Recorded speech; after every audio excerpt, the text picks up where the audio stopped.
This training is an invitation to investigate with curiosity your inner world, your inner landscape.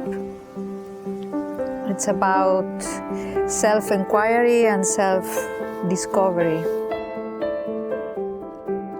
We use tools like yin and restorative yoga, meditation, therapy, conscious movement, emotional release, and music, lots of music and much more.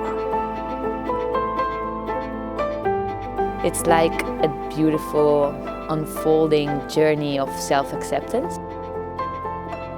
I really felt that I learned the true meaning of holding space. What I love about Veda Ela is that she really embodies what she is teaching.